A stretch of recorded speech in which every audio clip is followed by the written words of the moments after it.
પ્રભુની વિશેષ અનુકંપાથી વ્રજધામ આધ્યાત્મિક સંકુલ એવં વલ્લભ યુથ ઓર્ગેનાઇઝેશન વિવાયોના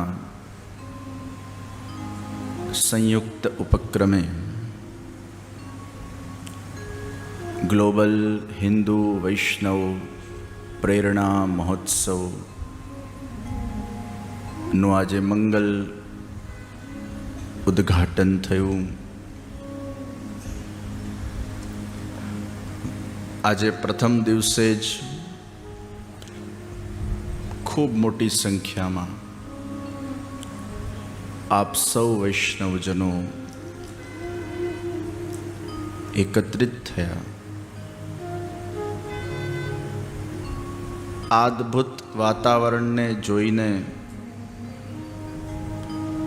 એમ લાગે છે કે આપ સૌ પોતાની ઈચ્છાથી અહીંયા નથી આવ્યા, પણ શ્યામ સુંદર ભગવાન શ્રીનાથજીએ જ આપને અહીંયા સુધી તેડાવ્યા છે.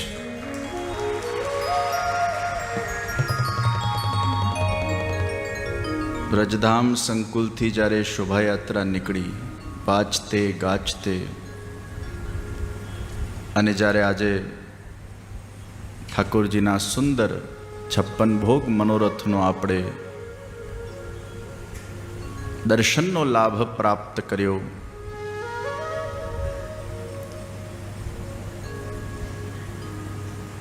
ચતુર્થ આરતીમાં જે લોકો દર્શનાર્થી હશે એમને કદાચ આ અનુભવ થયો હશે કે જ્યારે ચોથી આરતી શરૂ થઈ એ જ વખતે જેમ શ્રીનાથજી બાવા મુસ્કુરાતા મુસ્કુરાતા આપણા સામે એમના કટાક્ષ નેત્રથી જોતા હોય અને એમનું એક કુંડલ વળું થઈ ગયું.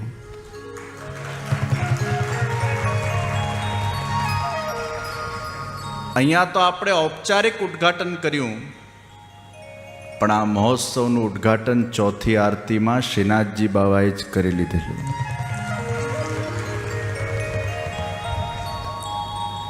જ્યારે જ્યારે આરતી કરતા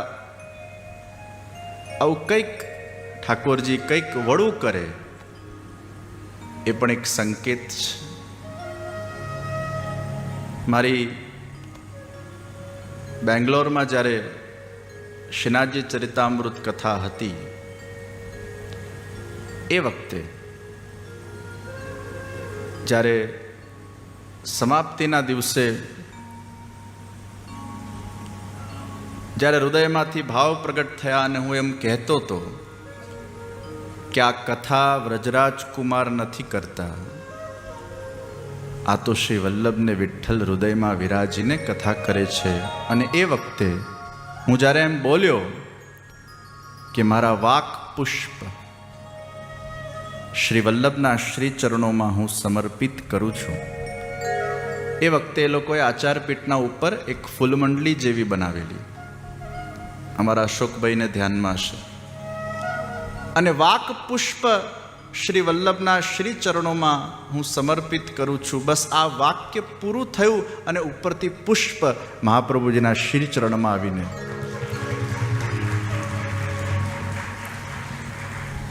આવી જ્યારે જ્યારે આપણા જીવનમાં અનુભૂતિઓ થતી હોય ત્યારે ઠાકોરજી એ સંકેત આપે છે, મેં તેરે સાથ હું, તુમ અકેલે નહીં હો, और मैं हमेशा रक्षा कवच बनकर तुम्हारे साथ रहूंगा, तुम अपने आप को अकेला मत मानना, मेरी कृपा तुम्हारे साथ है. આવું આપણને ઘણીવાર અનુભૂતિ થાય. તો ગ્લોબલ પ્રેરણા મહોત્સવનું ઉદ્ઘાટન તો આજે ચોથી આરતીમાં શ્રીનાથજીએ પોતે કરી દીધું. અને આ વખતે આપ સૌને ખ્યાલ છે કે આ પ્રેરણા મહોત્સવની જે સુંદર પત્રિકા તૈયાર કરવામાં આવી એમાં શ્રીનાથજી બાવાનું ચિત્ર પધરાવવામાં આવ્યું છે. શ્રી ગિરિરાજજીના ચિત્રને હજી સુધી જાહેરમાં પ્રગટ નથી કર્યા. હજી ઠાકોરજી કદાચ એવી પ્રેરણા નથી કરી. પણ જ્યારે ઠાકોરજી કે જીજી પ્રેરણા કરશે ત્યારે જુદી વાત છે. પણ અત્યારે આ વખતે એવી એક પ્રેરણા થઈ કે જે સ્વરૂપ રજધામમાં વિરાજે છે અને આજથી 25 વર્ષ પહેલા પૂજનીય શ્રી જીજી નિત્ય લીલાસ્ત વિશ્વવંદનીય પરમ વિદુષી પરમ પૂજ્ય શ્રી ઇન્દિરા બેટીજી મહોદયાશ્રી, જેમને જીજીના હુલામણા નામથી આપણે ઓળખીએ છીએ, એ જીજીએ 25 વર્ષ પહેલા કેટલું લાંબુ વિચારીને લાંબી દૃષ્ટિથી અદ્ભુત સંકુલ વ્રજધામ સંકુલનું નિર્માણ કર્યું. એ વખતે પુષ્ટિમાર્ગમાં એવા મોટા સંકુલો બન્યા નહોતા અને એમનો એ ભાવ હતો કે પ્રભુ સેવાના સાથે સાથે માનવ સેવા પણ થાય, હરિગુરુ વૈષ્ણવની સેવા થાય. વૈષ્ણવો પધારે તો એમના રોકાવાની પણ એક સુંદર વ્યવસ્થા હોય, સત્સંગ માટે એક સુંદર હોલ હોય, ગૌશાળા હોય. ડભાસામાં કેટલી સુંદર ગૌશાળા બની અને એમના માધ્યમથી એ વખતે તો માંજલપુર વિસ્તાર વડોદરાનો જંગલ હતું. ત્યારે બધા લોકો કહેતા, જીજી આપે તો જંગલમાં મંગલ કર્યું, કારણ કે એ વખતે કોઈ નહોતું આજુબાજુ, બહુ ઓછી વસ્તી હતી. અને એ 25 વર્ષ પહેલા એ વ્રજધામ સંકુલ એમના વિઝનથી, એમની દીર્ઘ દ્રષ્ટિથી જે એમને નિર્મિત કર્યું, અને આજે આપણે જોઈ રહ્યા છે કે 25મા વર્ષે વ્રજધામ સંકુલની કેવી રોનક થઈ ગઈ છે. ઠાકોરજી પધાર્યા પછી આખો વિસ્તાર વિકસિત બન્યો. કેટલા બધા લોકો આવીને રહેવા લાગ્યા. હર્યું ભર્યું વાતાવરણ થઈ ગયું. અને પૂજનીય જીજી બિરાજતા ત્યારે કેટલા સુંદર મનોરથો થતા. બારીકીનું એમને ધ્યાન રાખ્યું. ઠાકોરજીના વસ્ત્ર હોય, શૃંગાર હોય, વ્રજધામનું આર્કિટેક્ચરલ હોય, એમાં પણ એમનું માર્ગદર્શન. અને આવી સુંદર ગાદી વ્રજધામ સંકુલના સ્વરૂપે આપણને સૌને જ્યારે વડોદરા શહેરના અંદર પ્રાપ્ત થતી હોય, જ્યાં હાજરા હજૂર સાક્ષાત પ્રભુ વિરાજમાન થઈને સૌના મનોરથો પરિપૂર્ણ કરે છે. કેટલા લોકો શ્રદ્ધાથી ને ભાવથી પરિક્રમા કરવા આવે છે. એ શ્રીનાથજી બાબા, એ ગિરિરાજજી, એ યમુનાજી, એ મહાપ્રભુજી, એ બાલકૃષ્ણલાલજી ગુસાઈજીના નિધિ, ગિરધરજીના પાદુકાજી, શ્રી ગુસાઈજીના પાદુકાજી, ફૂટાજી, આટલા બધા ભગવત સ્વરૂપો જ્યારે વ્રજધામ આધ્યાત્મિક સંકુલમાં બિરાજતા હોય, એ વખતે એ જીજીની ભાવના હતી કે વ્રજભૂમિના ભાવથી વડોદરામાં વ્રજધામ ઊભું કરવામાં આવે. એ વ્રજભૂમિનો અનુભવ વ્રજધામના અંદર લોકોને પ્રાપ્ત થાય. અદ્ભુત સંકુલ સાકાર થયું. અને એટલે જ આ 25 વર્ષના ઉજવણીના ઉપલક્ષમાં જેમ જીજીએ ભાવ અભિવ્યક્ત કરેલો કે વ્રજધામ સંકુલનું નિર્માણ થાય, વ્રજભૂમિ પધારે, તો ઠાકોરજીએ પ્રેરણા કરી કે હવે 25મું વર્ષ આપણે ઉજવતા હોઈએ ત્યારે વડોદરામાં વ્રજધામના સાથે ભારતના બધા તીર્થો નવલખી મેદાન પર વડોદરાના મહેમાન બને અને વડોદરા તીર્થમય બને, એ રીતનું આખું એક સુંદર આયોજન આપણે સાકાર કર્યું છે. પ્રભુની વિશેષ અનુકંપાથી આ દિવ્ય મહોત્સવનો આપણે લાભ લઈ શક્યા છીએ. પ્રિયજનો, આ મહોત્સવનું નામ પ્રેરણા મહોત્સવ, ગ્લોબલ હિન્દુ વૈષ્ણવ પ્રેરણા મહોત્સવ. મુખ્ય વિષય પ્રેરણા છે. આ મહોત્સવમાં જ્યારે કોઈ આવે તો શું લઈને જાય? પ્રેરણા લઈને જાય, કંઈક પામીને જાય. 9 દિવસનો આ મહોત્સવ અને બધી જ પ્રકારની આ વ્યવસ્થા. આવો અવસર પાછો આપણને ક્યારે મળશે ખબર નથી, પણ મને જે લોકો કહે છે અને જે લોકો અહીંયા હમણાં છેલ્લા 4-5 દિવસથી આ નવલખી મેદાન ઉપર આ અદ્ભુત મંડપ અને પ્રદર્શનીને અહીંયા જ્યારે એ લોકો વિચરણ કરતા હોય ત્યારે બધાના મોઢામાં એ જ શબ્દ છે, ન ભૂતો ન ભવિષ્ય ગ્લોબલ હિન્દુ વૈષ્ણવ પ્રેરણા મહોત્સવ.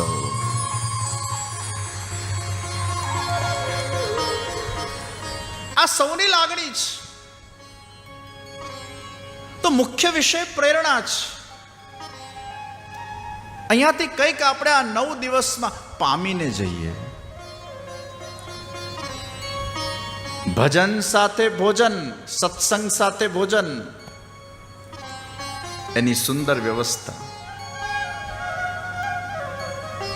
તો જ્યારે આપણે વ્રજધામ સંકુલથી નવલખી મેદાન સુધી શોભાયાત્રાના સ્વરૂપે આવ્યા, 5 કિલોમીટર લાંબો રસ્તો, આપ બધા આટલું ચાલ્યા, ઘણા મહાલ્યા, ઘણા નાચ્યા, ઘણા અધવચ્ચેથી પલાયન થઈ ગયા. અહીંયા જગ્યા મળી જાય, ક્યાંક પ્રોપર સ્થાન પર બેસવા મળી જાય એટલે અધવચ્ચેથી પલાયન થઈને આવી ગયા. ઘણા તો વ્રજધામથી સીધા શોભાયાત્રાના રૂટ વગર સીધા જ, ઘણા તો, પણ ખૂબ લોકો ચાલ્યા.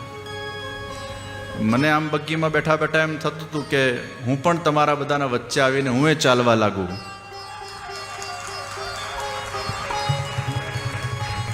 પણ પછી મને થયું મારે કથા કરવાની છે. કદાચ જો મારે કથા ન કરવાની હોત તમારા ભેગો હું પણ એટલા ઉત્સાહમાં આપ સૌ વૈષ્ણવો ભાવપૂર્વક, અમુક આપણા મહાનુભાવો પોથીજી લઈને બગ્ગીમાં બેઠા હતા, અમુક બસમાં બેઠા હતા, અમુક ચાલતા હતા, સુંદર સુંદર નૃત્યો થતા હતા. કેવું અદ્ભુત વાતાવરણ! વડોદરા શહેરના અંદર આવી અલૌકિક, અકલ્પનીય, દિવ્ય ને ભવ્ય શોભાયાત્રા કદાચ પ્રથમવાર નીકળી હશે. એનો આપણે સૌએ લાભ લીધો. હજારો વૈષ્ણવ જ્યારે વડોદરાના રાજમાર્ગ ઉપર એકત્રિત બન્યા અને ભગવાનના જયઘોષ સાથે આપણા મહોત્સવનું કેટલું સુંદર સંગીતમય જ્યારે ભજન ચાલતું હોય, એક દિવ્ય ઉર્જાનો એમાં સંચાર થઈ જાય. આવો અલૌકિક ઉત્સવ.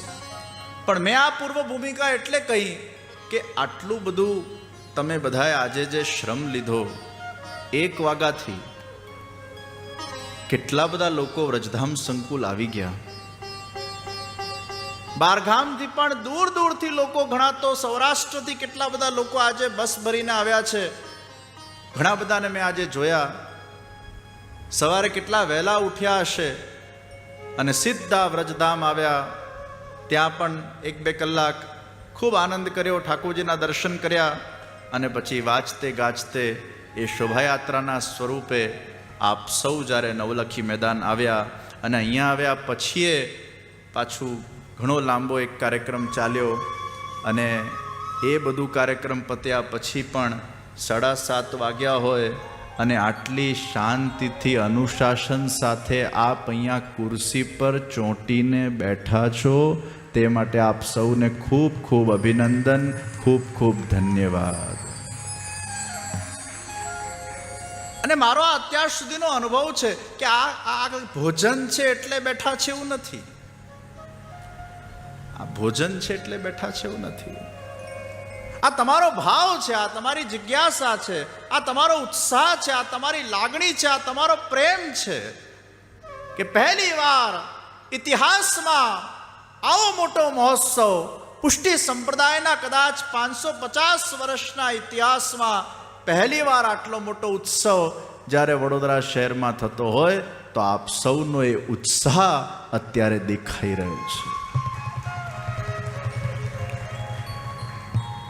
હું આપ સૌને ખૂબ ખૂબ ધન્યવાદ આપું છું. નહીં તો પહેલા દાડે શું છે, ઘણા તો એમ વિચારી લેતા હોય કે પહેલા દાડે તો હવે કઈ કથા તો બહુ થાય નહીં, એટલે પહેલા દાડે હંમેશા સ્કીપ કરે લોકો, અને પહેલા દિવસે મંડપમાં ઓછા લોકો હોય, પછી બીજા ત્રીજા દિવસે અને પછી એકદમ ચોથો દિવસ નંદ મહોત્સવ આવે એટલે બધું ઉભરાઈ જાય. પણ ખરેખર આપ સૌનો જે આ ઉત્સાહ છે તેનાથી મારું હૃદય ગદગદ થયું છે. મંગલ ઉદ્ઘાટનના પ્રસંગે બસ કંઈક પ્રેરણા લઈને જઈએ. આ 9 દિવસ પ્રેરણા લેવાની છે.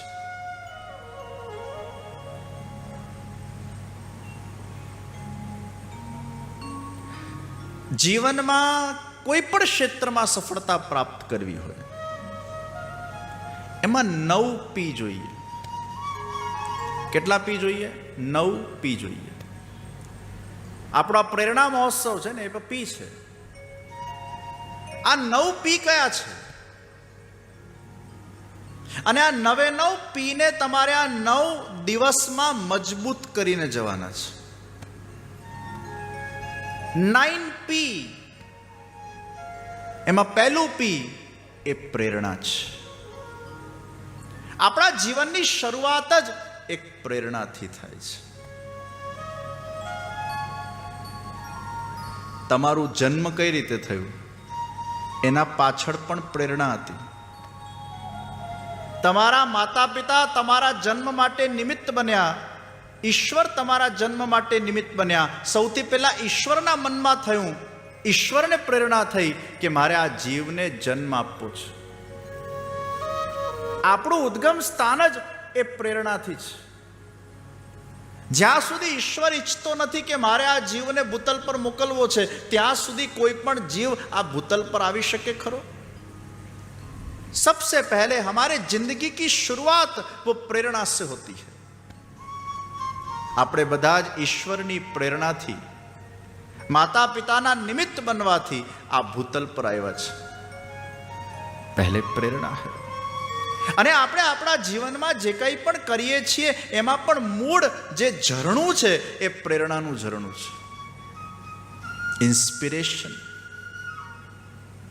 We get inspired to do something. 25 વર્ષ પહેલા પૂજન્યાશ્રી જીજીને પ્રેરણા પ્રાપ્ત થઈ ત્યારે વ્રજધામ સંકુલ સાકાર થયો.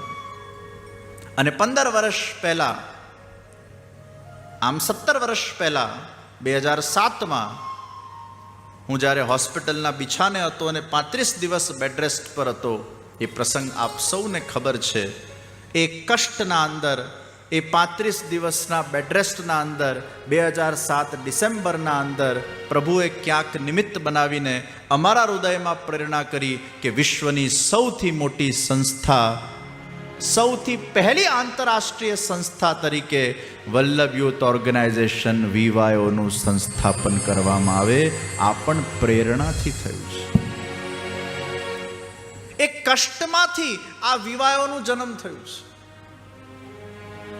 એક માં જેમ કષ્ટથી બાળકને જન્મ આપે એમ એ વખતના 35 દિવસના કષ્ટમાંથી, એ ભગવદ પ્રેરણાથી જ કેવલ માત્ર પ્રભુએ નિમિત્ત બનાવ્યા છે. પ્રેરણા એની જ VYO વલ્લભ યુથ ઓર્ગેનાઇઝેશનનો શુભારંભ થયો.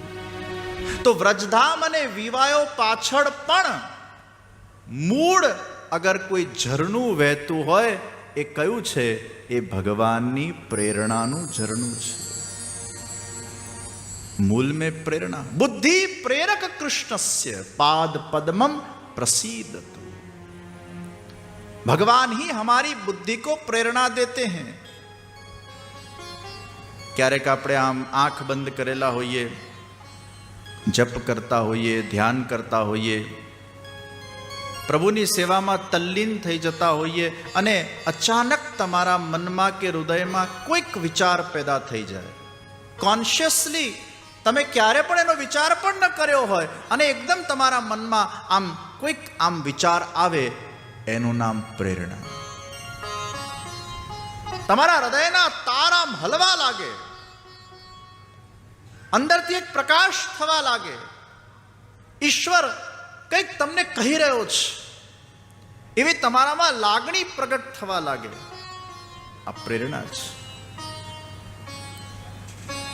અને આવી જ્યારે પ્રેરણા થાય ત્યારે પ્રભુ તમારા પાસે કંઈક કરાવવા માંગે છે. હું ઘણીવાર પૂજનીય જીજી સાથે બેસતો અને એ મને જ્યારે કહેતા અમુક વસ્તુ કે એમને જે કોઈ પણ માનવતાના કાર્યો કર્યા, પછી એ ભૂકંપ વખતનું કાર્ય હોય, સુનામી વખતનું કાર્ય હોય, અનેક પ્રકારની હોનારતો વખતે એમને જે કાર્યો કર્યા હોય, કઈ વિચારેલું ન હોય કે આપણાથી થશે નહીં થાય, પણ સહજ પ્રેરણા. ઠાकुरજી આમ નિર્દેશ કરતા હોય, तुम ये करो, मैं तुम्हें आज्ञा दे रहा हूं और ये तुम्हारे द्वारा ही होगा, तुम आगे बढ़ते जाओ, मैं तुम्हारे साथ हूं. એમ જ્યારે જ્યારે કોઈ પણ સત્કાર્ય આપણાથી થાય, છેલ્લા 15 વર્ષમાં વિવાહોના માધ્યમથી પણ જે કોઈ પણ કાર્યો થયા હશે, વિશ્વમાં હવેલી બાંધવાના કાર્ય હોય, માનવતાના કાર્ય હોય, સામાજિક કાર્ય હોય કે આવા મોટા મહોત્સવના કાર્ય હોય, શરૂઆતમાં આપણને લાગે જ્યારે પ્રેરણા થાય ને ત્યારે આમ પાછું થોડુંક ડબલ માઇન્ડ પણ થાય. આ પ્રેરણા તો થઈ છે પણ આ સાકાર કરવું બહુ કઠિન છે. આ કેમ શક્ય બનશે? આ પોસિબલ નથી. પણ જ્યારે આવા વિચારો આવે ને ત્યારે વળી પાછું પેલા પ્રેરણાનું ચિંતન કરીએ કે વ્રજરાજ કુમાર, આ તારો વિચાર થોડો છે, આ તો પ્રભુની પ્રેરણા છે. અને એમ જીજીને પણ આવી પ્રેરણા થતી. અને જ્યારે આવી પ્રેરણાઓ આપણને થાય તે વખતે બસ આપણે એક કદમ આગળ વધીએ ને ઠાકોરજી 10 કદમ સામે ચાલીને આપણને લેવા આવી જાય અને કાર્યને પરિપૂર્ણ કરે. તો હિન્દુ વૈષ્ણવ પ્રેરણા મહોત્સવ, આખો વૈશ્વિક મહોત્સવ, પ્રેરણા મહોત્સવ, શરૂઆતમાં આપણને એમ લાગ્યા કઠિન છે, પણ આપોઆપ આપોઆપ આપોઆપ બધું ગોઠવાતું એવું જાય ત્યારે આપણને આમ વિશ્વાસ બેસી જાય, ના આપણે કરવાવાળા નથી, આ તો પ્રભુનો મનોરથ છે અને પ્રભુ પોતાના સામર્થ્ય બલથી જ આને પરિપૂર્ણ કરતા હોય છે. તો સબસે પહેલે પ્રેરણા. કોઈ પણ કાર્ય કરવાની તમને પ્રેરણા થાય, પણ યાદ રાખજો જ્યારે કોઈ સારી પ્રેરણા થાય ને ત્યારે વિશ્વાસ રાખજો પોતાના જાત પર અને પ્રભુ પર. ડગમગી નહીં જતા. ઘણા વળી પાછા ડગમગી જાય, આપણાથી આ બધું થોડું થાય, આપણે ના કરી શકીએ, પહેલા જ ના પાડી દે એટલે પછી બીજો સ્ટેપ જ ના આવે. ક્યારે પણ આ નહીં થાય અને આ નથી શક્ય, આ નહીં થઈ શકે, આ ના ના ના શબ્દને તમારા ડિક્શનરીમાંથી આ પ્રેરણા મહોત્સવના 9 દિવસ પછી કાઢીને જજો.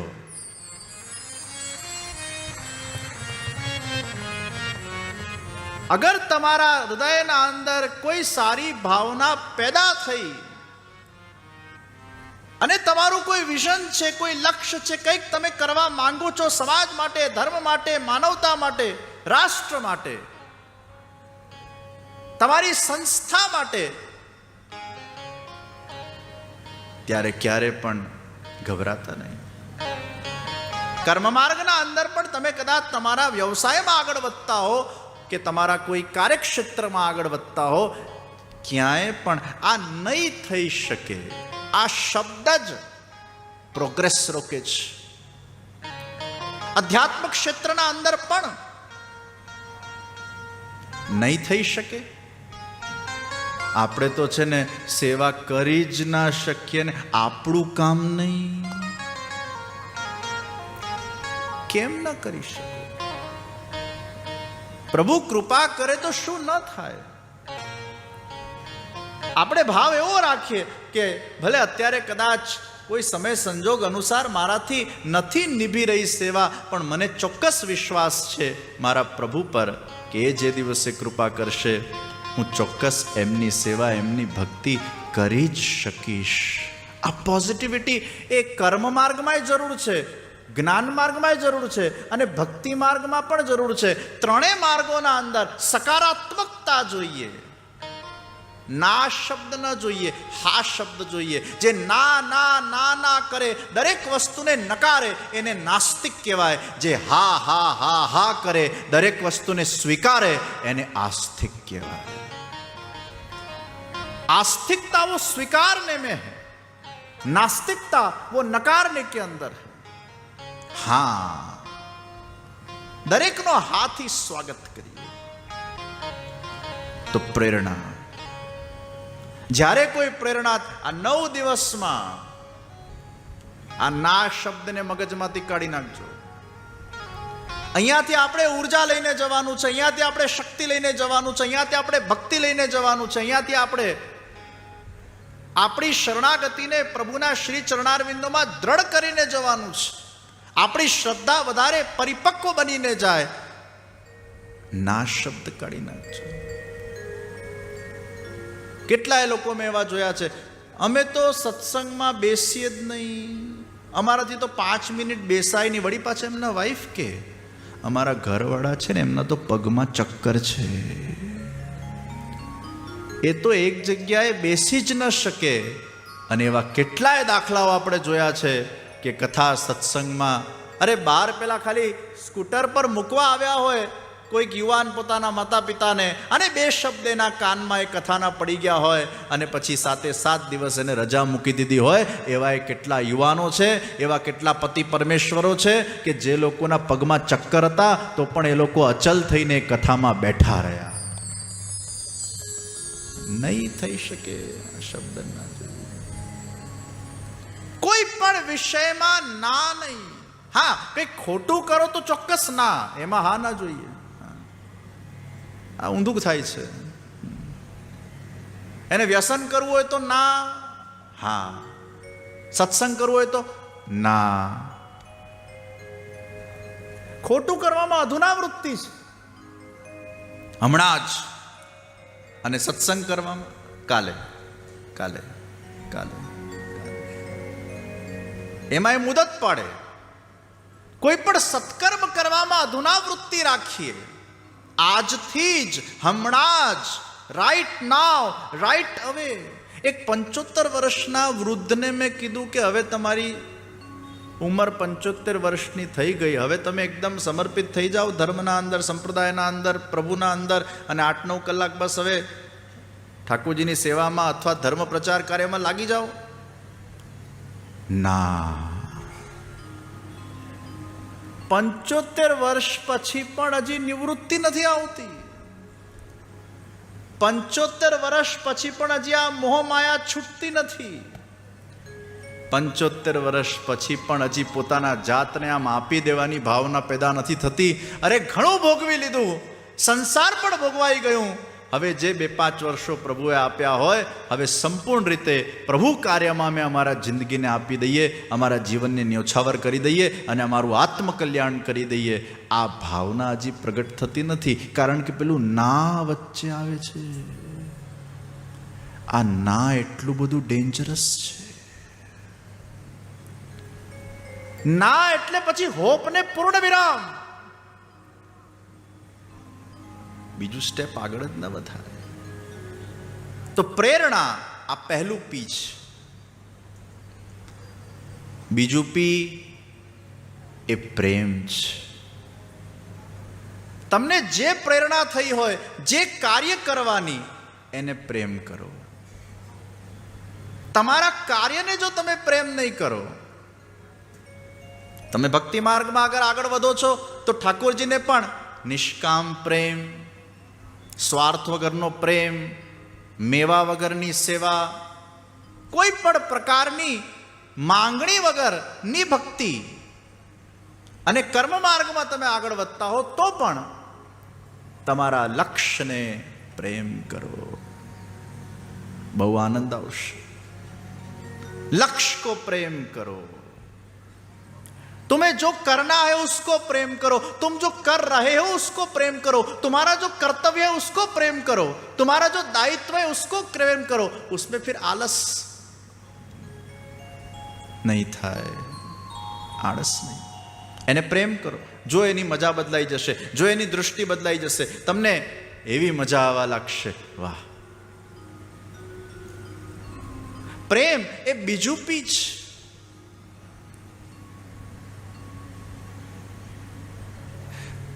આપણે બધા સમસ્યાઓમાં એટલા ઉલઝેલા હોઈએ છીએ કે પછી આપણે આપણા કામને પ્રેમ નથી કરી શકતા. ભક્તિમાં એવું થાય, પેલા સેવા કરવા બેઠા હોય અને પછી કંઈક ને કંઈક એના જીવનમાં એટલા ટેન્શન્સ ચાલતા હોય, કંઈ ને કંઈ ઇશ્યુઝ ચાલતા હોય, કંઈક ને કંઈક સમસ્યા ચાલતી હોય. સમસ્યા વગરનું જીવન ક્યાં છે? સમસ્યા તો જીવન કા એક અંગ હૈ, એ તો રહેશે જ. નાવડી સમુદ્રના અંદર ચલાવી હશે તો મોજાઓ તો આવશે જ. એમ સમસ્યા વગરનું જીવન ન હોઈ શકે. સમસ્યાને લાઇટલી લો, એના સોલ્યુશન માટેના પ્રયાસ કરો, પણ તમારું જે ગંતવ્ય સ્થાન છે એમાં ફોકસ્ડ રહો. હું તમને એક સરસ દાખલો આપું કે આપણે જ્યારે પ્લેનની મુસાફરી કરતા હોઈએ કે ટ્રેનની કરતા હોઈએ, પ્લેનનો દાખલો લઈએ તો સમસ્યાના પણ લેવલ્સ હોય છે. Level 1, level 2, level 3, level 4, level 5. જેમ પેલું કેન્સરમાં સ્ટેજીસ હોય ને, સ્ટેજ 1, સ્ટેજ 2, સ્ટેજ 3, સ્ટેજ 4, તો એના લેવલ છે. હવે તમે પ્લેનના અંદર ગયા તો સૌથી પહેલા સિક્યોરિટી ચેકિન આવ્યું. એમાં કદાચ બહુ લાઈનોમાં તમારે ઊભા રહેવું પડે, એટલે તમને લાગે આ એક સમસ્યા છે, કંટાળો આવે. વળી પાછું કંઈક પેલું સામાનમાંથી કંઈક નીકળે ને ખોલાવે એટલે પાછું તમને કંટાળો, આ કઈ પાછી સમસ્યા થઈ. મોડું થતું હોય અને પેલો ખોલાવે. વળી પાછા તમે પ્લેન સુધી પહોંચો અને એમાં પ્લેનમાં તમે બેઠા અને બાજુમાં કોઈ એવો મહાપુરુષ આવીને બેઠો, તગડો. ઓહો હો હો, આમ આમ આમ થઈ જવું પડે તમારે. હાથ મૂકવાની જગ્યા ના હોય, કારણ કે પહેલા હાથ મૂકી લીધા હોય, અને એમાંય પાછી જો વચલી સીટ આવી, એક સમસ્યા. હવે આ બધી સમસ્યાઓનો આપણે પાર કરતા જઈએ, પણ એ કેમ આપણે સ્વીકારીએ છીએ? કારણ કે આપણું ફોકસ ડેસ્ટિનેશન પર છે. મારા માટે આ બધી નાની નાની સમસ્યાઓ કરતા મારા માટે મને જ્યાં પહોંચવું છે એ વધારે અગત્યનું છે, અને એ પહોંચ્યા પછી જે મને સુખની પ્રાપ્તિ થવાની છે એ મારા માટે વધારે અગત્યનું છે. એટલે લક્ષ્ય તરફ જ્યારે તમારું બિંદુ થઈ જાય છે ત્યારે એ નાની નાની જે સમસ્યાઓ છે એ સમસ્યાઓ પછી તમને બહુ તમારા મનને ઇફેક્ટ કરતી નથી, કારણ કે લક્ષ્ય તમારું નક્કી છે કે પહોંચવું છે ગમે તે રીતે. આ બધું તો જોવાઈ જશે. બીજી સમસ્યાનું લેવલ કે તમે ફ્લાઇટમાં ચડ્યા, ફ્લાઇટ લેન્ડ થઈ ગયું ને બેગ આવી નહીં. આ બીજું લેવલ છે. ત્રીજું લેવલ, ફ્લાઇટ જ ચૂકી ગયા. ચોથું લેવલ સમસ્યાનું, તમારે જવું ક્યાંક હતું ને પહોંચી ક્યાંક બીજે ગયા. જાના था कहीं और पहुंच कहाँ गए. ઘણીવાર ઇમરજન્સી લેન્ડિંગ થઈ જાય. મેં બહુ વર્ષો પહેલાં મારી એક કથામાં આ પ્રસંગ કીધેલો, અમેરિકાનો, જેક્સનવિલનો. અમેરિકામાં 2 જેક્સનવિલ છે, એક ફ્લોરિડામાં અને એક કેરોલિનામાં. અને મારી ટેક્સાસના જ કોઈ સિટીથી ફ્લાઇટ હતી. મારે જવાનું હતું જેક્સનવિલ. હવે અમારે તો છેલ્લા ટાઈમ સુધી બધી હડબડી ચાલ્યા કરે, દોડધામ. અને ટ્રાવેલ એજન્ટે ઘોટાળો કર્યો, પાછા અમારા સાથે જે લોકો હતા એને ઘોટાળો કર્યો, અને પ્લેન ઉડ્યું અને લેન્ડ થયું. અને મારો તો નિયમ, પ્લેન ઉડે એટલે મારું તો હું તો સૂઈ જ જાઉં સીધો. અને પછી સીધું આમ ધડધડ પેલો અવાજ આવે એટલે આંખ ખુલી અને પેલું અનાઉન્સ થયું, વેલકમ ટુ જેક્સનવિલ, નોર્થ કેરોલિના. એટલે મેં બાજુવાળાને પૂછ્યું, આ નોર્થ કેરોલિના, ફ્લોરિડા જેક્સનવિલ નહીં? એ કે ના ના, ધીસ ઇઝ નોર્થ કેરોલિના. હવે બોલો કેવી સમસ્યા. મને લેવા બધા ત્યાં પહોંચી ગયા અને હું પહોંચી ગયો ત્યાં જ્યાં કોઈ વૈષ્ણવ જ નહીં. હવે આ તો મોટી સમસ્યા, સમસ્યા લેવલ 4. ક્યાં કરો? અને પછી વાયા કોન્ટેક્ટથી કોઈક લેવા આવ્યું મને 2 કલાક પછી એમના ઘરે હું ગયો. એટલા સારા ભાઈ હતા, એને આજે હું પહેલા દિવસે યાદ કરું છું, કારણ કે એ મારી 4થા લેવલની સમસ્યામાં બિચારાએ મારી મદદ કરી હતી. એવા સારા ભાઈ. એ ભાઈએ નવું ઘર બાંધેલું અને નવા ઘર બાંધ્યા પછી એમના ભગવાનના મંદિર સામે એને આમ દિલથી પ્રાર્થના કરતા હતા રોજ, હે ભગવાન, આવા નાના ટાઉનમાં કોઈ ગુરુ આવતા નથી, પ્લીઝ મેં નવું ઘર બાંધ્યું છે, કોઈ ગુરુને અહીંયા મોકલી આપ. મેં ભાઈને કીધું, તમે આ પ્રાર્થના કરી, ભગવાને મને આખું ડાયવર્ઝન આપી દીધું.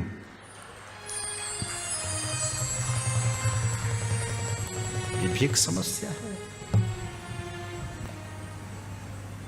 સમસ્યાના જુદા જુદા લેવલો હોઈ શકે, પણ અગર આપણું ગંતવ્ય નક્કી છે તો પછી એ સમસ્યા આપણા માટે કોઈ માયને રાખતી નથી. કારણ કે આપણે ઢગલે ને પગલે હંમેશા એક વિચાર એ જ કરતા હોઈએ છીએ કે ઈશ્વર મારા સાથે છે, ઈશ્વરની કૃપા મારા સાથે છે, અને એ જે કરશે એમાં આપણું હિત હશે. કદાચ એમાં આપણને એમ લાગ્યું સમસ્યા આપણા માટે છે પણ બીજા માટે વરદાન રૂપ હતી, તો ઘણીવાર આપણા જીવનમાં કદાચ કંઈક એવું થાય છે એ કદાચ બીજા માટે સારું પણ હોઈ શકે, અને આપણા માટે કદાચ કંઈક ખોટું પણ હોય એવું આપણને લાગે છે, પણ લાંબા ગાળે ક્યાંક ઈશ્વર આપણા માટે સારું કરવા માંગે છે. એ ઈશ્વરની ઈચ્છાને ઈશ્વર પર હંમેશા વિશ્વાસ રાખીને, પોઝિટિવિટી ડેવલપ કરીને હંમેશા સકારાત્મકતાથી જો આપણે જીવનને જીવતા રહીએ, પ્રેમ કરતા રહીએ. તમે જે કરો એને પ્રેમ કરો. પ્રેમ કરવું આ બહુ મોટો સિદ્ધાંત છે.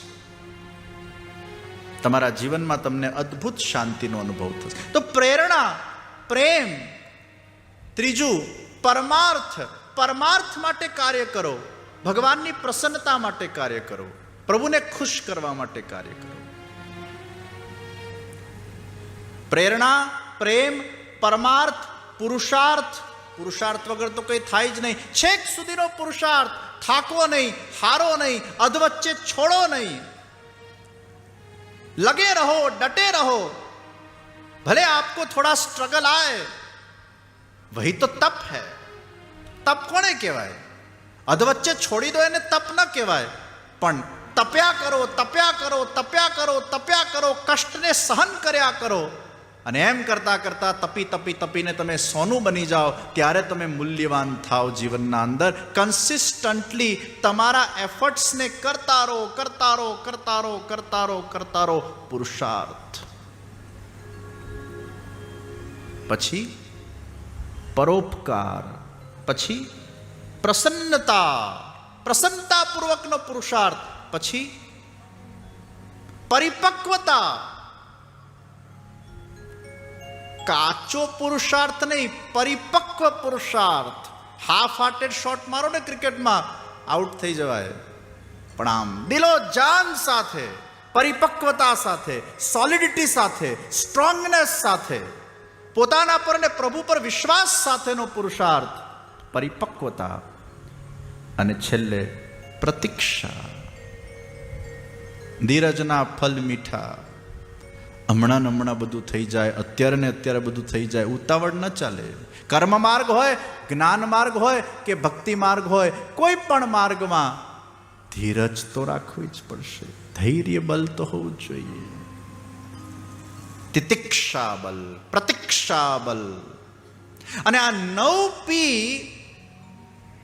આ 9 દિવસના ગ્લોબલ હિન્દુ વૈષ્ણવ પ્રેરણા મહોત્સવમાંથી આપણે પ્રાપ્ત કરીને જવાના છે. છેલ્લો P એ પ્રભુ કૃપાનો P છે.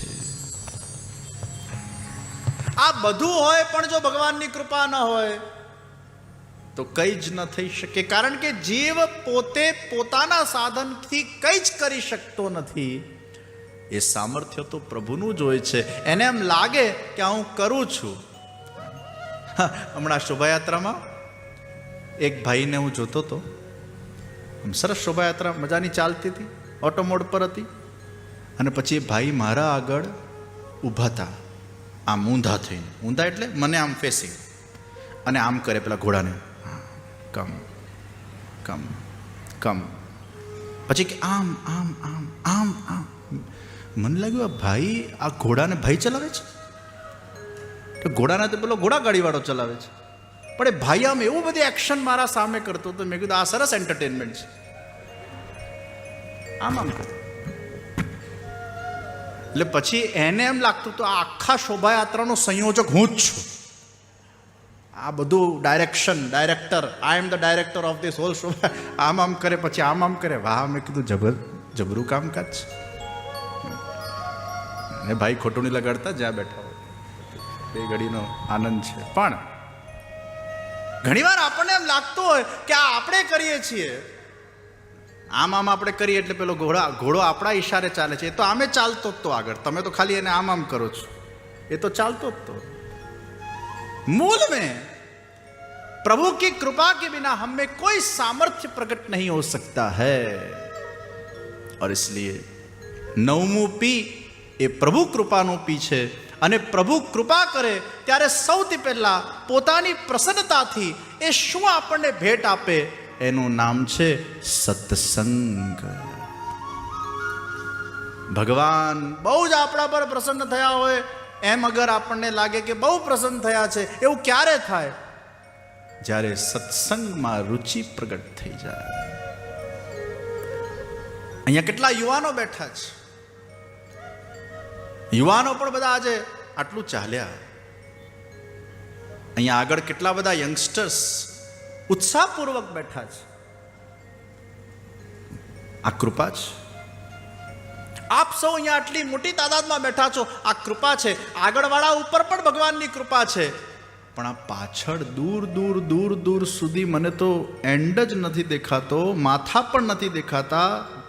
ધોળાવાડ તો દૂરની વાત છે, એન્ડ સુધી લોકો બેઠા છે જે અહીંયાથી દેખાતું જ નથી. આ લોકો પણ આ કથા મંડપની એક મોટી શોભા છે.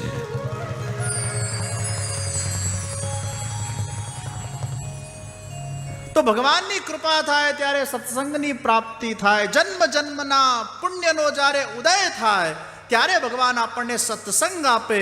અને એ સત્સંગના માધ્યમથી જ્યારે આપણા હૃદયના અંદર હરિ ગુરુને વૈષ્ણવની સેવા કરવાની પ્રેરણા પ્રગટ થાય, અને એ સેવા કરતા કરતા કરતા કરતા કરતા કરતા કરતા કરતા કરતા કરતા જ્યારે જેમ જેમ આપણા હૃદયના અંદર ભગવદ પ્રેમ રૂપી એ ઝરણું વહેવા લાગે, સમજી લેજો એ કૃપાનું ફલ એ પ્રાપ્ત થઈ ગયું છે.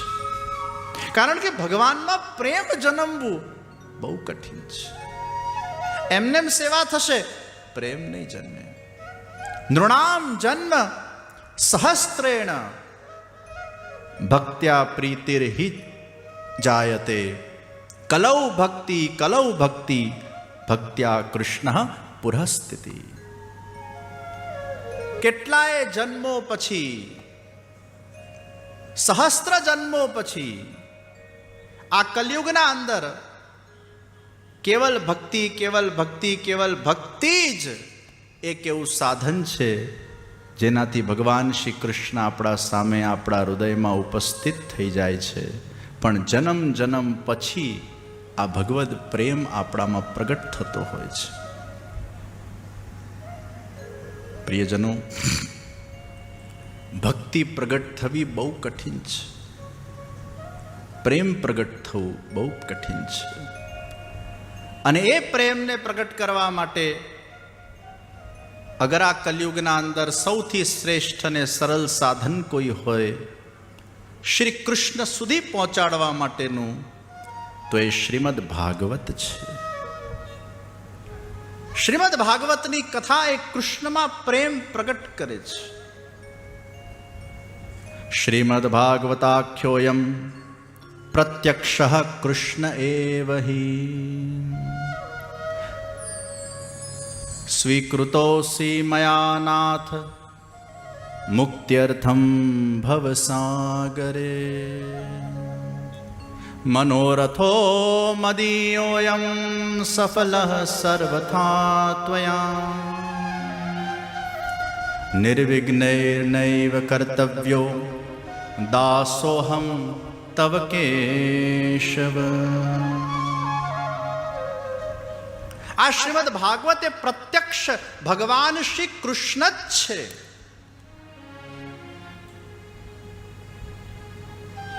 તેનેયમ વાંગમયી મૂર્તિ प्रत्यक्षा वर्तते हरे. ये भगवान की वांगमय मूर्ति, शब्द मूर्ति,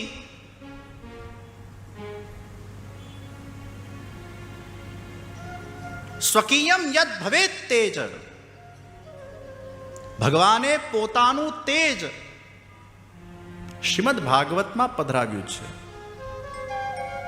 તચ્ચ ભાગવતે દધાત તિરોધાય પ્રવિષ્ટોયમ શ્રીમદ ભાગવતાર્ણવમ. ઉદ્ધવજીને જ્યારે મનમાં થયું, હે પ્રભુ आप स्वधाम पधार जाओगे तो फिर भक्तों को आपकी सन्निधि कैसे प्राप्त होगी. અને ત્યારે ભગવાને સ્વકીયમ ભગવત તેજ, ભગવાને પોતાનું તેજ શ્રીમદ ભાગવતમાં પધરાવ્યું અને પોતે એમાં પ્રવિષ્ટ થઈ ગયા. સ્વકીયમ ભવેત તેજ તચ્ચ ભાગવતે દધાત તિરોધાય પ્રવિષ્ટોયમ શ્રીમદ ભાગવતાર્ણવમ. એટલે ભાગવત એ ભગવાનનું વાંગમય સ્વરૂપ છે. ભા એટલે ભાષ્યતે સર્વ વેદેષુ, ગ એટલે ગીયતે નારદાદિભિ, વ એટલે વદંતી ત્રિષુ લોકેષુ, ત એટલે તરંતી ભવસાગર ભાગવત. ભ એટલે ભક્તિ, ગ એટલે જ્ઞાન, વ એટલે વૈરાગ અને ત એટલે તપ. એ ભાગવત જેમાં ભક્તિ, જ્ઞાન, વૈરાગ અને તપ આ બધું જ વિદ્યમાન છે, એ ભાગવત છે.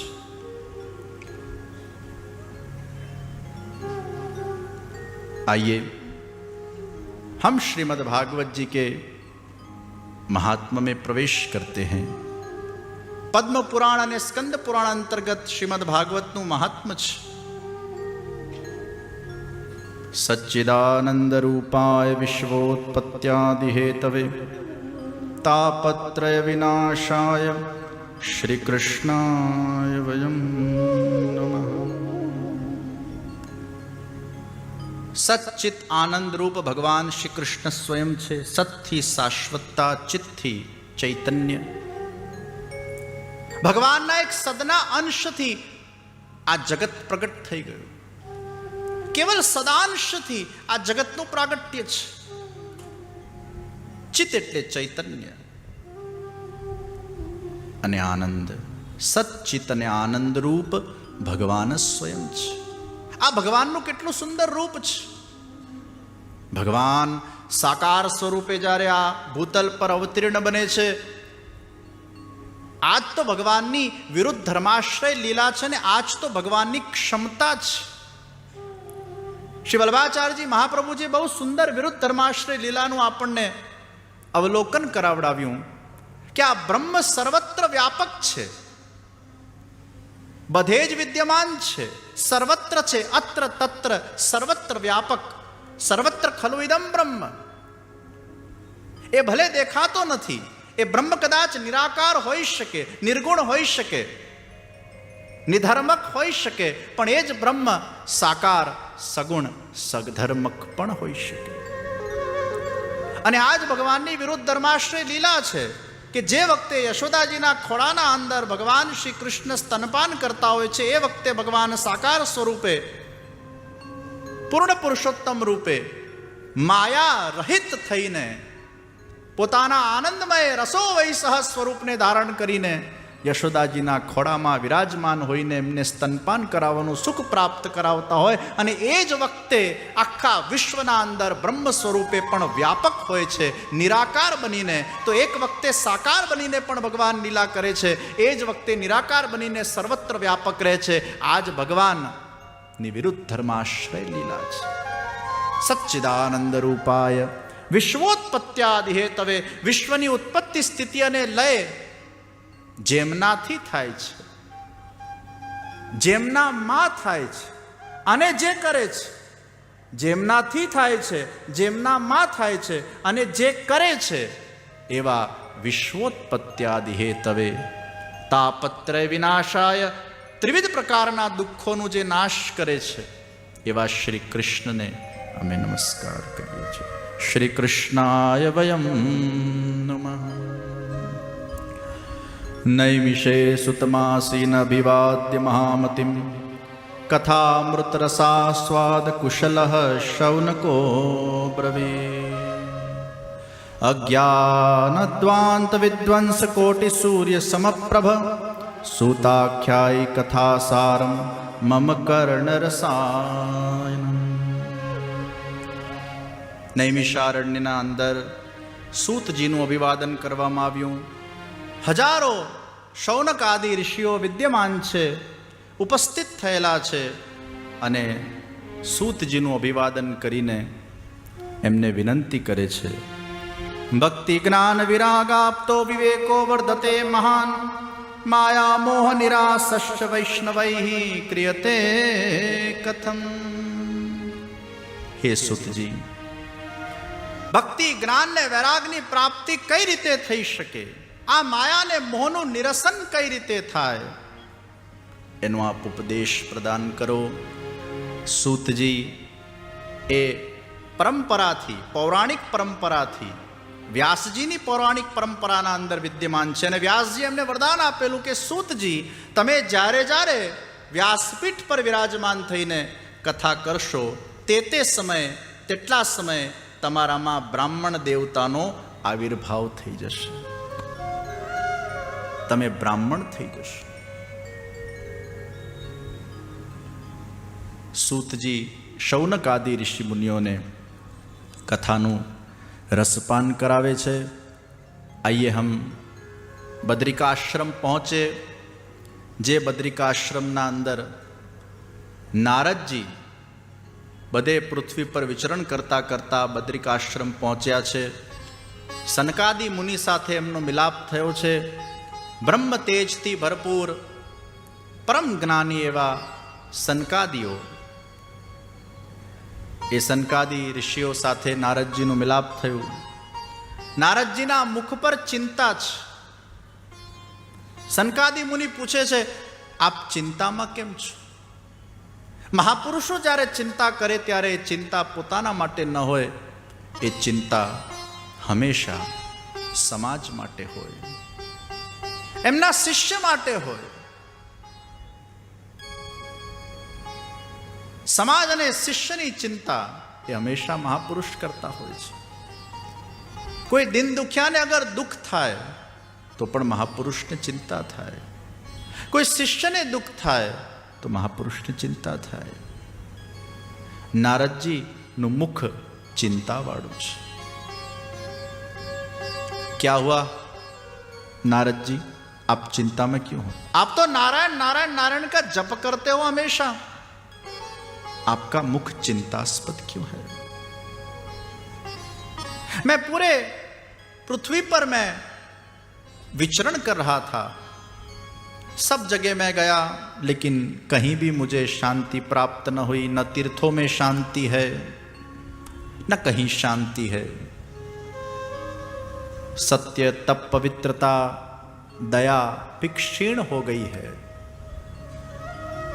केवल कुटुंब पोषण के अंदर लोग पड़े हुए हैं, ये बहुत चिंता का विषय है. आत्म कल्याण की भावना किसी के अंदर है नहीं, बस केवल मात्र कुटुंब का पोषण ही करना वही उनका एकमात्र दायित्व हो गया है, वही उनका लक्ष्य हो गया है.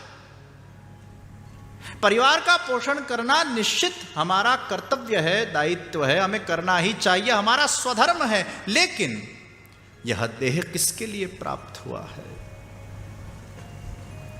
इस देह के माध्यम से, शरीर माध्यम खलु धर्म साधन, इस देह के माध्यम से आत्म कल्याण भी हमारा एक लक्ष्य होना चाहिए। परंतु लोग केवल कुटुंब पोषण में पड़े हुए हैं। ઘરે પોતાને રાંધવું ગમતું નથી ને રાંધેલા અનાજની દુકાન વધી ગઈ છે. મહાપ્રભુ નારદજીએ એ વખતે ભવિષ્યવાણી કરી દીધી હતી કે કલયુગ જેમ જેમ આગળ વધશે રેસ્ટોરન્ટો વધતી જશે, ઘરે રાંધવાનો કંટાળો આવશે, રવિવાર આવે એટલે બહારનો ચટારો જોઈએ જ. વળી પાછા લોકો વિચાર કરે એક દિવસ આરામ કરવાનો મળે તો રાંધવામાં બહુ રુચિ નહીં રહે. આ બધું નારદજી જોઈને એમનું મન બહુ અપ્રસન્ન થઈ ગયું. અને પછી નારદજી કહે છે, હે મુનિવર, હું જ્યારે આ વિચરણ કરતા કરતા વૃંદાવન પહોંચ્યો ત્યારે વૃંદાવનમાં એક યુવતી વિરાજમાન છે અને એમના બંને પુત્ર એ વૃદ્ધ છે, જીર્ણ છે. આ એક કૌતુક ઘટના મેં જોઈ કે મા યુવાન છે અને બંને પુત્રો એ વૃદ્ધ છે. અને જ્યારે એ યુવતીના પાસે હું પહોંચ્યો એને મને રોક્યા. ભો ભો સાધુ ક્ષણમ તિષ્ઠ મચ્ચિંતા પિનાશય દર્શનમ તવ લોકસ્ય સર્વથાગહરમ પરમ બહુદા તવ વાક્યેન દુઃખ શાંતિર્ભવિષ્યતિ યદા ભાગ્યમ ભવેદ ભૂરી ભવતો દર્શનમ તદા. ભો ભો સાધુ ક્ષણમ તિષ્ઠ, हे साधु जरा रुकिए, एक क्षण भर के लिए रुकिए. आपके दर्शन करने से हमारे सभी पाप धुल जाते हैं. सर्वथा घ हरम परम, अघ हरम परम. अघ એટલે પાપ. સાધુ પુરુષોના, મહાપુરુષોના, ગુરુજનોના દર્શન માત્રથી અનેક પ્રકારના પાપ કે દોષ ધોવાઈ જાય છે. આ ભક્તિ કે છે. નારદજી આપ જેવા પ્રભુના ગુણગાન કરતા કરતા સંતોના દર્શન થવા જ એ જ પ્રભુની મોટી કૃપા છે. મારા ચિંતાનો આપ નાશ કરો. મારા બંને પુત્ર વૃદ્ધ થઈ ગયા છે. દ્રવિડ દેશમાં ઉત્પન્ન થઈ, કર્ણાટકમાં હું થોડીક વધી, થોડી થોડી મહારાષ્ટ્રમાં વધી, ગુજરાતમાં આવીને થોડોક વધારે બુઢાપો લાગી ગયો અને વળી પાછા વૃંદાવન આવી એટલે હું યુવાન થઈ ગઈ. પણ મારા પુત્ર યુવાન ન થયા. આ જ્ઞાન વૈરાગ એ વૃદ્ધ છે. નારદજીએ ઘણા ઉપાયો કર્યા, વેદક ગાન કર્યું, ગીતા ગાન કર્યું, પરંતુ એ પુત્રો યુવાન ન થયા. અને પછી આકાશવાણી થઈ, हे नारद कुछ सत्कर्म करो. अब कौन सा सत्कर्म करना वो तो पता नहीं. इस दौरान भक्ति कह रही है नारद जी से, हे नारद जी, ये परीक्षित राजा ने कलयुग को स्थान ही क्यों दिया? नारद जी कहवा लाग्या, भक्ति देवी, कलयुगना ए घણા ફાયદા છે. દરેક યુગના ફાયદા નુકસાન છે, એમ કલયુગના પણ ફાયદા છે. હા, અન્ય યુગોના અંદર સતયુગમાં અગર કોઈ એક વ્યક્તિ પાપ કરે તો આખું દેશ એને ભોગવે. એટલા સ્ટ્રિક્ટ નિયમ હતા. એ પાપ કરતા જ નતા સતયુગમાં લોકો, પણ કદાચ થઈ જાય તો બધા ભોગવે. ત્રેતા યુગના અંદર કોઈ એક પાપ કરે તો આખું ગામ ભોગવે. દ્વાપરના અંદર કોઈ એક પાપ કરે તો એનું કુટુંબ ભોગવે, અને કલયુગમાં જે પાપ કરે એ જ ભોગવે. એટલે કલયુગમાં આપણને કન્સેશન મળેલું છે, જે પાપ કરે એ ભોગવે. નારદજી કલયુગની વિશેષ મહિમા ભક્તિ દેવીને સમજાવે છે. યત ફલમ નાસ્તિ તપસા ન યોગે ન સમાધિના તત્ફલમ લભતે સમ્યક કલૌ કેશવ કીર્તના. કલયુગના અંદર જે ફલ તપસ્યા, યોગ કે સમાધિનું પ્રાપ્ત થતું હોય છે, એ ફલ કલયુગમાં કેવલ હરિનામ સંકીર્તનથી પ્રાપ્ત થઈ જાય છે. પ્રભુના નામ જપની એટલી વિશેષ મહિમા કલયુગના અંદર છે. નામ જપ કરવાથી અનેક દોષો ધોવાઈ જાય છે, અને એટલે જ કલૌ કેશવ કીર્તનાથ. તો કલયુગના ફાયદા છે. કલયુગમાં મનથી પણ તમે અગર પ્રભુના ભાવપૂર્વક અગર સ્મરણ કરો, સાધન માનસી સેવા કરો, ભલે સિદ્ધ ન થઈ હોય પણ ધ્યાનના માધ્યમથી પણ કદાચ, તો પણ એનું થોડુંક ફળ તો તમને મળશે જ. સતયુગ આદિ યુગોના અંદર માનસી સેવાનું એ ફલ નહોતું, પણ કલયુગમાં તો એ પણ ફળ છે. હું સિદ્ધ માનસીની વાત નથી કરતો, સાધન માનસી. પ્રભુનું નામ જપતા જપતા, જપ કરતા કરતા તમે પ્રભુનું સેવન કરી શકો છો. ક્યારેક પ્રભુ સાથેનો વિયોગ થયો હોય તો આંખ બંધ કરીને શ્રી કૃષ્ણ શરણમમાં જપ કરતા કરતા મનમાં આખી ઠાકોરજીની સેવા થઈ શકે, અને એનો એક જુદો જ આનંદ છે. તમને અનુભવ થાય કે તમે ઠાકોરજીના સાથે છો. તો એ માનસી સેવાનું પણ ફલ કલયુગમાં પ્રાપ્ત થાય છે. હે મુનિવર્ય, મેં આટલા બધા સાધનો કર્યા તો પણ મને કોઈ સિદ્ધિ ન મળી. હવે કયું સત્કર્મ કરવાનું?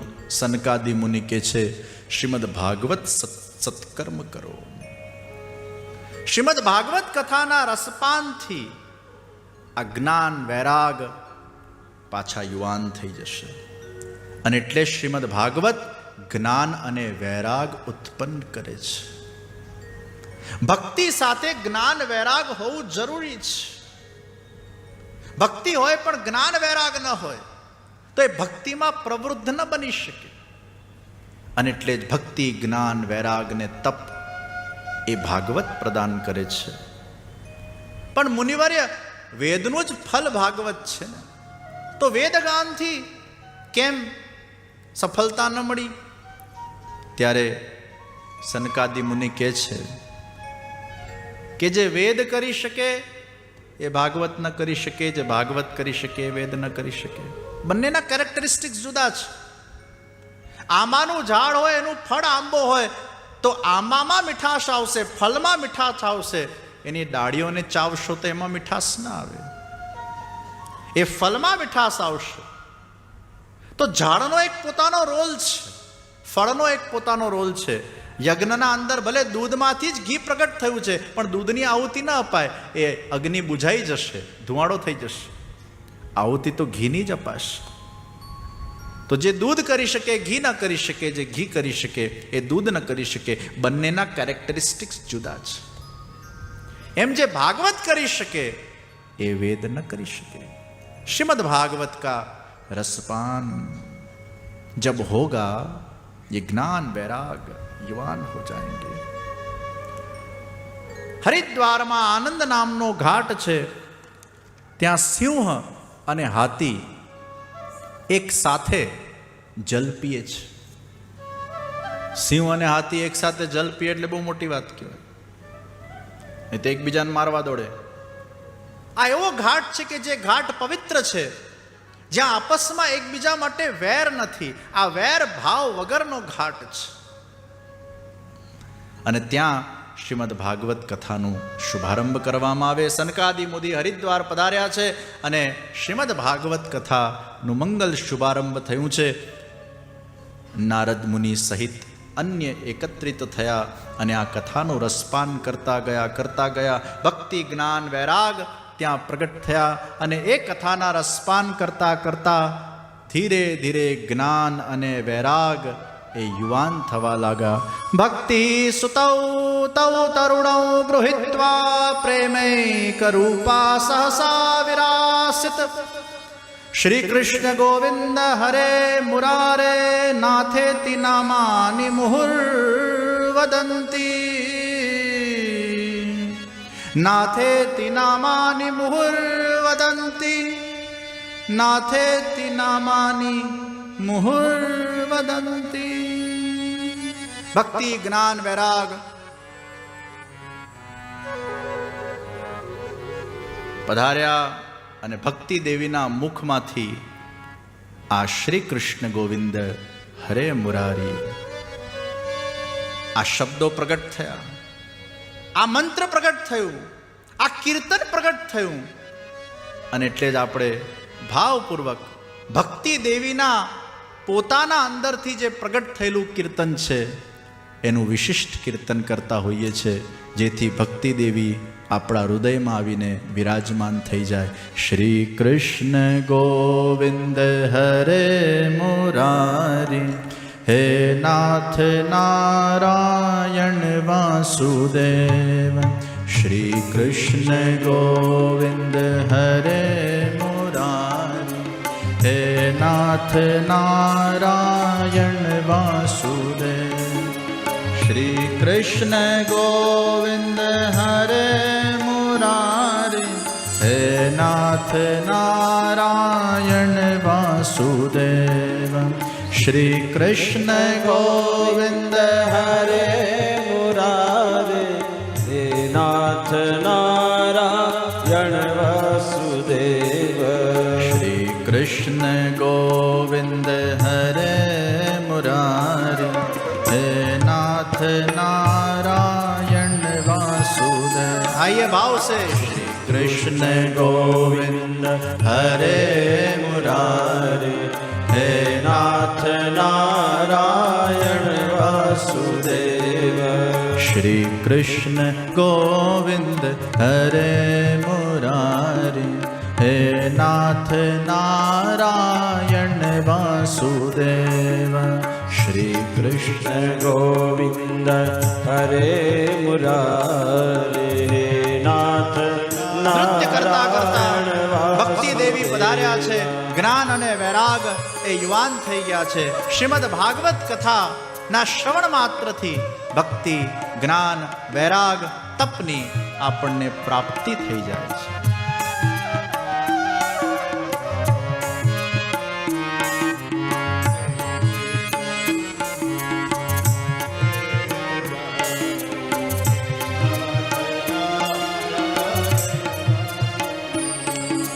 श्री कृष्ण गोविंद हरे मुरारी हे नाथ नारायण वासुदेव. श्री कृष्ण गोविंद हरे मुरारी हे नाथ नारायण वासुदेव. श्री कृष्ण गोविंद हरे मुरारी हे नाथ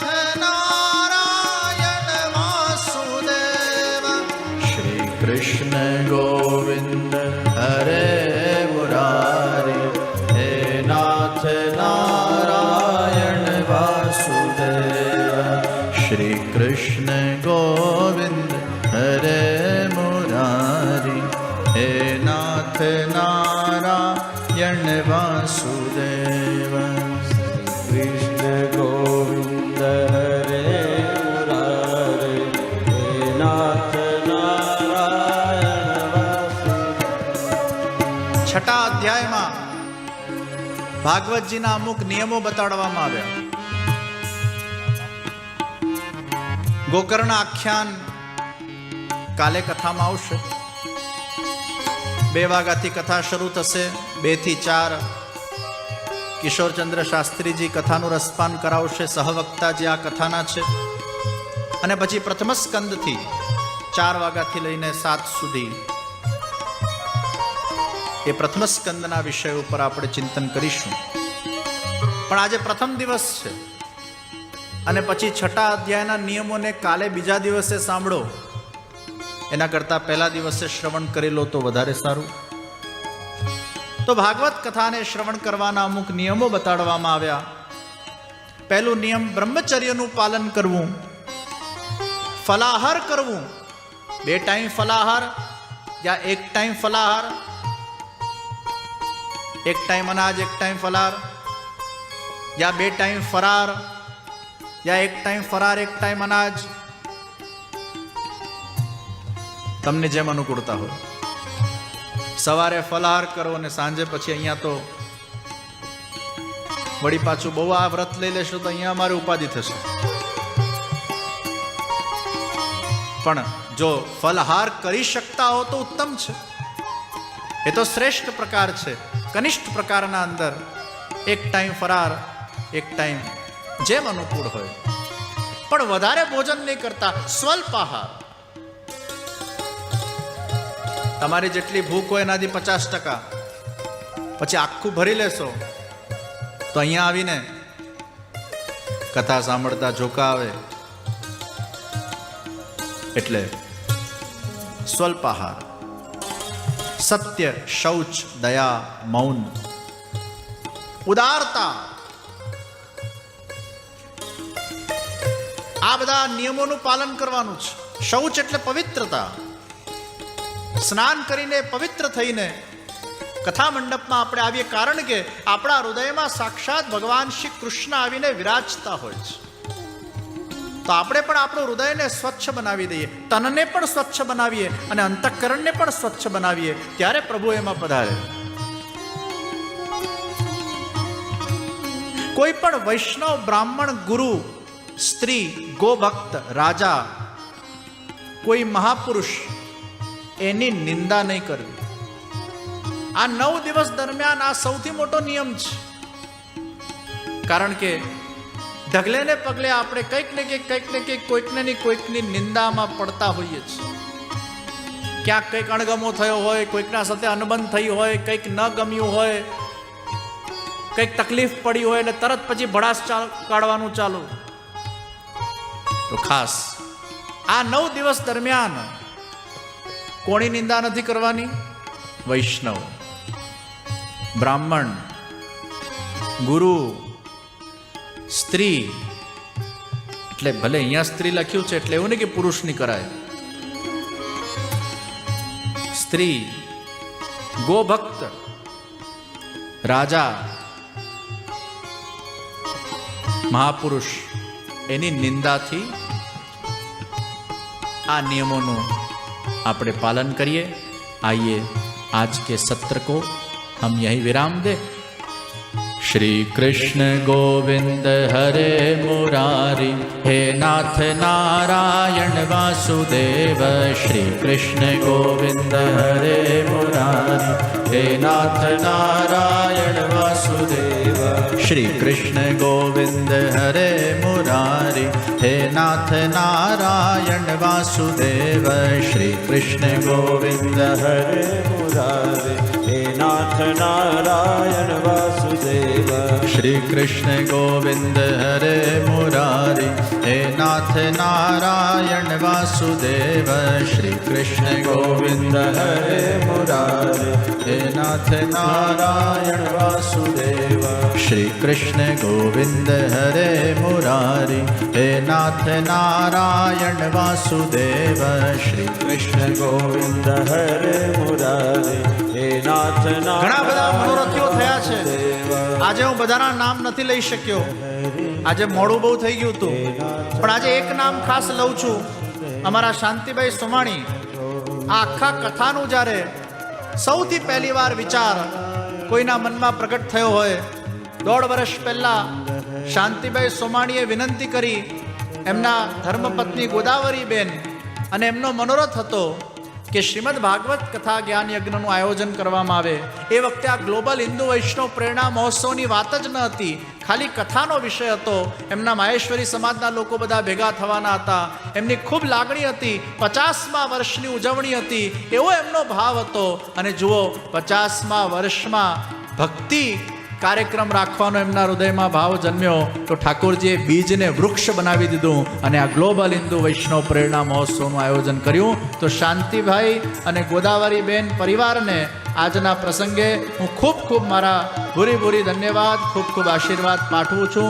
સર્વ મનોરથી પરિવારો, યજમાનોને પણ આ પ્રસંગે ખૂબ ખૂબ મારા અંતરના મંગલ આશીષ પાઠવું છું. સર્વ આયોજકો, સર્વ કાર્યકર્તાઓ અને સર્વ કમિટીના હેડ્સ, આ બધાના એફર્ટ્સથી, પુરુષાર્થથી ને પ્રભુની કૃપાથી આ આયોજન સાકાર થયું છે. એ બધાને ખૂબ ખૂબ ધન્યવાદ. શ્રી કૃષ્ણ ગોવિંદ હરે મુરારી, હે નાથ નારાયણ વાસુદેવ. શ્રી કૃષ્ણ ગોવિંદ હરે મુરારી, હે નાથ નારાયણ વાસુદેવ. શ્રી કૃષ્ણ ગોવિંદ હરે મુરારી, હે નાથ નારાયણ વાસુદેવ. શ્રી કૃષ્ણ ગોવિંદ હરે મુરારી, હે નાથ નારાયણ વાસુદેવ. શ્રી કૃષ્ણ ગોવિંદ હરે મુરારી, હે નાથ નારાયણ વાસુદેવ. કૃષ્ણ ગોવિંદ હરે મુરારી, હે નાથ નારાયણ વાસુદેવ. શ્રી કૃષ્ણ ગોવિંદ હરે મુરારી, હે નાથ નારાયણ વાસુદેવ. કૃષ્ણ ગોવિંદ હરે મુરારે, હે નાથ નારાયણ વાસુદેવ. હે નાથ નારાયણ વાસુદેવ. નાથ નારાયણ વાસુદેવ. હે નાથ નારાયણ વાસુદેવ. હે નાથ નારાયણ વાસુદેવ. હે નાથ નારાયણ વાસુદેવ. નાથ નારાયણ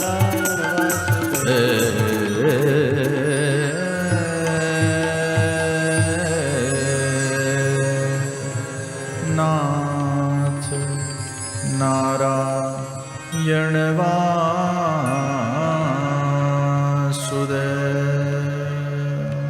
શ્રી કૃષ્ણ કનૈયા લાલ કી જય. શ્રી વલ્લભ